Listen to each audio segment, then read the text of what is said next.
Hi, it's Drake. I'm lucky enough to say that I found quite a few interesting books the last couple weeks, and I wanted to make a little video here, I guess, showing them and spreading the word of a couple, and also just, you know, sharing the interesting things I found. So I'm just gonna jump right into it, I guess, here. So first, which kind of ties into my interest in facsimiles, but also just my interest at large. William Bartram's Travels. And this is actually a book that I only recently found out about. So on my trip, my road trip this summer, I was in Memphis, Tennessee, and went to a bookstore there, and it had a pretty extensive like Americana section. And one of the books I saw there was a Library of America, actually. It was of Bartram's Travels, and somehow I had like barely known about it. I had seen it before, but I couldn't have told you anything about it. I couldn't have told you, what century he wrote in or anything. So I looked into it then, and it looked really interesting, but that copy had been written in, had been underlined and everything. So I don't really like notes in my books, so I didn't buy that one. And I just kind of had it in the back of my mind for a while. Always interested, looking at it, see if I could find a good deal, but just never did. So kind of just kept it in the back of my mind. And then the local bookstore, local used bookstore, Half Price Books, I went by the American history section, and someone had put this in there, which I think is an interesting choice because it could be put in, like the environmentalism section or maybe the travel section, but I guess they decided, American history section, which is a funny thing, when you go into a bookstore and you can tell that the people who work there don't really know much, and they put stuff in the weirdest spots. Like, I don't know, I can't think of an especially good example now, but like, they just completely get something wrong. Like something that's a little hard to categorize, they'll put it just completely the wrong spot, or they'll put a novel in the history section, or just the other way around, just crazy stuff. But yeah, so they put this in the American history, which isn't too bad, but yeah, as far as for my interest in facsimiles, this is actually a facsimile of the 1792 London edition, published by the University of Virginia Press. So let me show you a little bit of it here. So as you see, if you can read part of that, it's written in the old language. It has the long S, and it's filled with illustrations of different plants that he runs across, and a little bit of a background. Bartram's father was a naturalist, kind of well known, and Bartram himself became a really knowledgeable botanist and just overall naturalist like his father. And then he went on a travel to North and South Carolina, Georgia, and East and West Florida. This was in the late 1700s, and he was super knowledgeable, so he wrote about all the plants he found there, but then also, he like ran into the Native Americans there, and just kind of like a portrait of early America through the eyes of someone who appreciates nature, and it's just for like the language alone, he was an excellent writer. And then when you get his details of what he sees and his run-ins with the Indians, just like crazy experiences where, there's one experience there where he runs into this Indian that like is trying to kill white people because something bad has happened to him in the past, and he's just out to kill white people. But Bartram was just so nice, like so kind, that he ended up not killing him. So, and it's just like crazy, just to go back in that mindset, it's just 200 years ago, and but then also you get the naturalist walking through nature when it was largely undisturbed. You know, that was right around the time of the, you know, Louisiana Purchase, and most of the United States was generally untouched by Europeans, and was pretty much only cultivated by the natives there. So just fascinating to think back then, because, you know, I've been watching this channel, Crime Pays but Botany Doesn't, and he talks about, you know, the human cancer ruining everything and spreading invasive species all over, and putting palm trees in the middle of, you know, a temperate climate or whatever, and just endless indiscretions by modern humans, contemporary humans. And I find a lot of joy imagining what nature would have looked like, you know, back 200 years ago when we didn't totally fuck it up. So anyway, yeah, I was really pleased to find this, Bartram's Travels. And then next here, we have a book that I found out about pretty recently.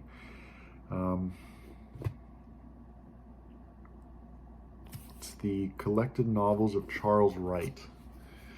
I actually found it in a kind of funny way. So, you know, there's the poet, the Southern poet Charles Wright, same name. I'd been looking him up because I don't really like his poetry at all, but I feel like I should, because I like a lot of Southern writers that are contemporary with him. You know, McCarthy is almost exactly contemporary with him, from similar region, but, you know, McCarthy is at the absolute top of my preferences, and Charles Wright the poet is. I never read his stuff voluntarily. So I was looking at his stuff, but then somehow I accidentally just wrote Charles Wright, and it pulled me to this guy's Wikipedia page. And I was really pleased to find this, because a little bit of a rundown of who this guy is. He's a black writer from America, early 20th century. He was born in the early 20th century. Born in Missouri, 1932. I'm just reading on the back here. And these are his 3 like semi-autobiographical novels. The Messenger, The Whig, and Absolutely Nothing to Get Alarmed About. He grew up in Missouri, and was kind of like a, you know, typical, like kind of lower middle class, working class type of family. But he himself was pretty smart and educated himself, and moved to New York. And, you know, didn't really fit in there. He was a writer, you know, he wrote, but he didn't really fit in with that sort of writer, I guess, milieu. And always kind of was separated from it, never really tried to get famous. You know, he was kind of around the same group as James Baldwin, Richard Wright, kind of in that, you know, class, I guess. But he really focused on kind of down and out folks, and that's one of the things that really let me onto it, because I loved Suttree by McCarthy so much. You know, he was actually born 1 year after Charles Wright, both named Charles.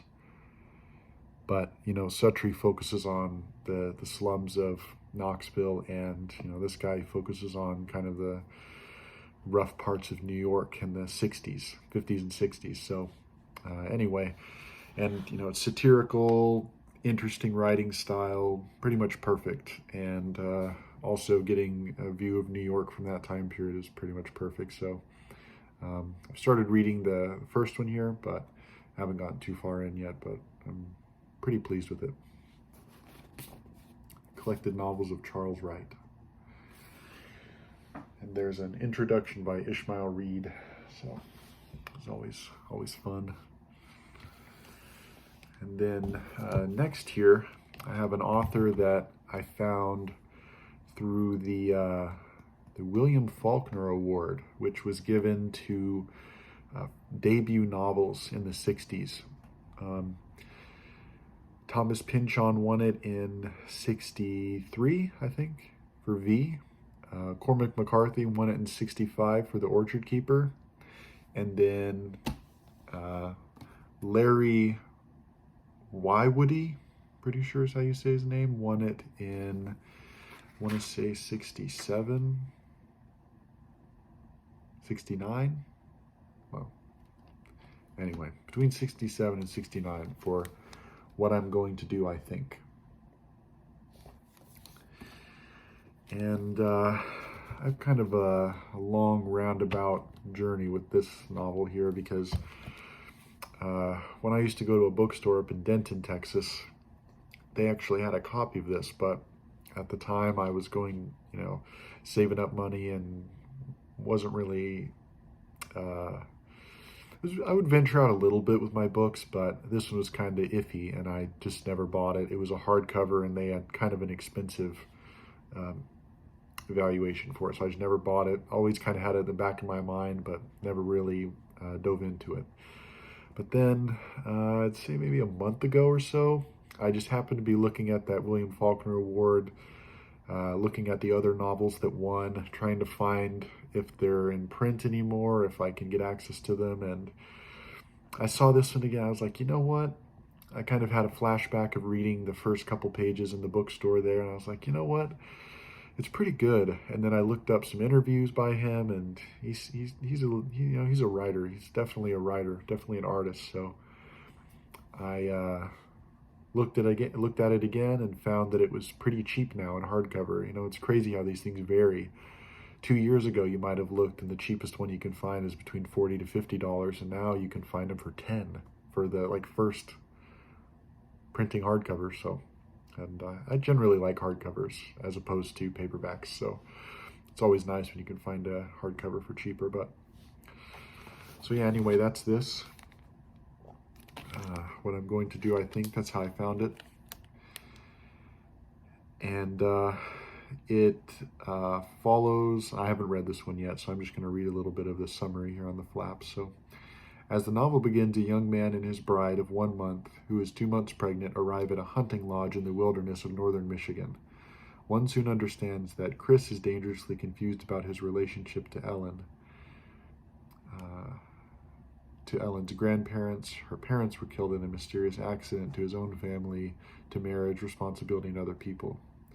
He seems intent upon obliterating his past, yet is unable to take a step forward without retreating at least 3 steps into the past. As events accelerate, he acquires a .22 caliber carbine. It becomes obvious that a great deal is at stake, perhaps even the lives of 3 people. So, but anyway, it's written well. It's strong writing for a debut novel, and then also he wrote another novel, something about the bedroom door, I think. Can't remember the title of it, but it's apparently pretty highly regarded, and I've also had this kind of background project of mine that most of American literature really is focused on the coasts. You have obviously New York and Massachusetts, self-evident, all the writers that are there, and then you have the beats and everyone associated with them in San Francisco and Los Angeles and that sort of thing. And those are, I'd say, in general, the 2 biggest continental American regions of literature. Of course, you have a couple outliers, like Hemingway came from Illinois and this sort of thing, but he was mostly a modernist in Paris and things like that. So I have been trying to find, because I am originally from Illinois, and I would consider myself I'm someone from the Midwest. I'm a Midwesterner, I guess. And I've just always had it in the back of my mind to be finding the best Midwest writers, or Southwest writers, West writers that don't come from California, East Coast writers that don't come from New York or Massachusetts, like the wealthiest areas, trying to find, Tennessee, Florida, the Carolinas, Ohio, Illinois, Nebraska. This guy comes from, right? Nebraska or North Dakota. I get confused sometimes at the ends, but anyway, so that's kind of like a background. Texas writers. So that's part of the reason also why I was looking into this guy, because a lot of times people underappreciate, especially since so much publishing is focused in New York, and it's kind of idiotic that that's the case, that supposedly the location of the writer affects their quality, which obviously is not true. Who would have guessed in the year 1900 that one of the best novels of that century would have been from Dublin, Ireland? Nobody. So, yeah. And then also, I was just looking him up, and I found that you can get this collection of poetry of his for so cheap. Like, I think this cost me $2, and then I just had to pay for shipping. So I was like, why not? I read a couple of his poems online that were available, and they're all right. It's not great stuff, but it's at least interesting. And I thought, why not? If I'm going to get a novel, his debut novel, I might as well, read what his poetry's like. Just get a little bit of a broader view. So that's Larry Y. Woody. Then next here, we'll have a familiar face, I think, to anyone who knows that my channel exists. We have Fathers and Crows by William T Vollmann. And so this one here, obviously I was able to find the hardcover for this one too. And I had been wanting the hardcover for a while, because I've noticed that with Vollmann's stuff, especially his Seven Dreams, septology, or whatever you say, septet, whatever, seven Dreams series. The hardcovers have more information than the paperbacks. Like, they include bibliographies and stuff, more pages at least. So I wanted to get the hardcover for that reason mainly. Also, I prefer to read hardcovers. I think it's just easier to hold them. So I had been keeping this in the back of my mind. Periodically I'd search for a hardcover of this book and see if it was reasonable and if I could get it for cheaper. And after years, basically, of looking, I finally found one that wasn't too bad, wasn't too expensive, and I was really pleased to find it, that it's pretty much like perfect condition, actually. And also, just a little bit of a bonus, it happens to be signed by the madman himself, so that was a little bit of a nice treat there, because I actually got the signed one for the same price that there were some that were not signed. So yeah, anyway, I've been interested in this one for a while. This is actually the most interesting to me of the Seven Dreams, talking about the French trappers, the Jesuit priests, and the Indians up there in Canada. So yeah, I've just been interested in this one for a while. William the Blind and all of his, contrivance, I guess. And yeah, I'd say out of all of Vollmann's work, this one is the most interesting to me, and then Europe Central. So I was pleased to find this one, Fathers and Crows by Vollmann. And then I just got two more here. So this next one I was really pleased to find as well. I'd kind of had it in the back of my mind for a few years as well. It's Carotid Cornucopias by Sidney Goodsir Smith.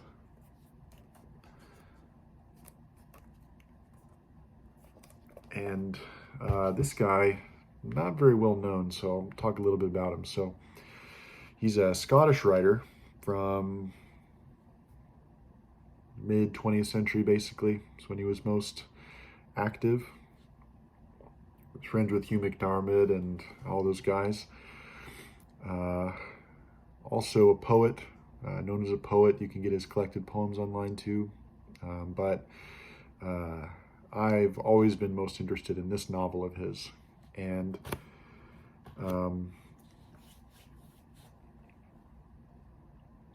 where to start? So I found out about this novel through Stephen Moore, not through him personally, but through his writing, where he talks about like this type of Rabelais, Joyce, Finnegan's Wake style of literature, you know, crazy puns and word experimentation and everything.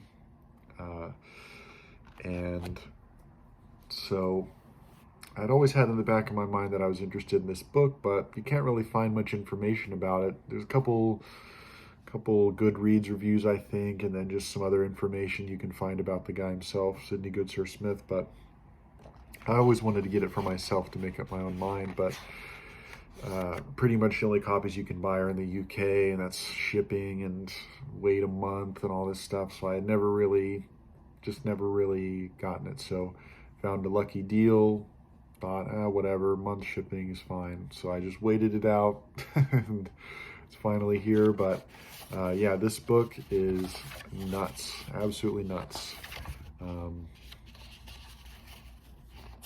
Yeah, I mean, I could try to read a part of it, but it's just try to show you a part. So the foreword is actually by Hugh McDiarmid. Drunk Man Looks at the Thistle, you know, excellent Scottish writer. But as you can see here, so this is the book, and then maybe if you can read, it'll come out. You can look at some of the language there.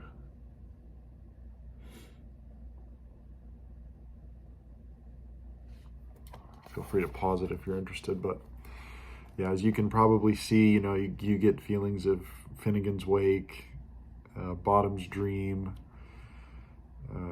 some of the more creative pun authors, and it's just crazy, you know. New Team Thunder and Fruity Five, your bald extant to the mine host, Enno Dambomini, or Fevitinoon Humdir and Fertinuin Amo Adamonitonis at 1945, Haros Eurumpian Team, or 745 Heroes Pokis Mahardame, Grandswill or Gronich, Peen Time, Moaning Sylvain Hers, and Ferty Fuve. So, you know, I like to read Finnegan's Wake out loud, and this feels like reading Finnegan's Wake out loud. So definitely an interesting novel, if only for its novelty. But yeah, really pleased to find this one, and it's definitely unique. So that's Carotid Cornucopias. And then last here, I'll just go over this one quickly because everyone knows this guy, Henry James. And this is his Library of America series, and these are his final novels from 1903 to 1911. So been interested in Henry James for a while, but every single time I try to read his stuff, I'm just not interested in it. Just doesn't hit me for some reason. Just doesn't do it for me. I've tried to read several of his books. Portrait of a Lady, tried to read, what's that other one? Turn of the Screw, tried to read that one, couldn't get into it. Well, anyway, usually I've tried to read his earlier stuff, but whenever I read like the summaries and read about his later works, they seem most interesting to me, specifically The Ambassadors and The Golden Bowl. And then The Outcry, I don't really know much about, but I guess it was his last novel. But so I thought, you know what? Library of America was doing a sale, and I was like, you know what? These are the two most interesting, and Henry James is so highly regarded that for his writing style, and I'd love to be able to learn from his style. So I thought it'd be a good idea to read The Ambassadors and The Golden Bowl. So, and I love these Library of America editions. They're so nice, and hardcover, and excellent deal for all three of these novels. So I was really pleased to be able to find this, and now I'll be able to read at my leisure The Golden Bowl, which is the one I'm most interested in. So that's who we have last here, Henry James. All right, well, hopefully you saw some books here that you hadn't really looked into before, so you can look into them more. And if you have read any of these books that you've enjoyed, let me know what you thought about them, because I haven't read any of those yet, actually. I've started the Charles Wright, and, well, I did read The Eventide of Why Would He, but that one's really short. So, yeah, let me know what you think. Death is a Gang Boss.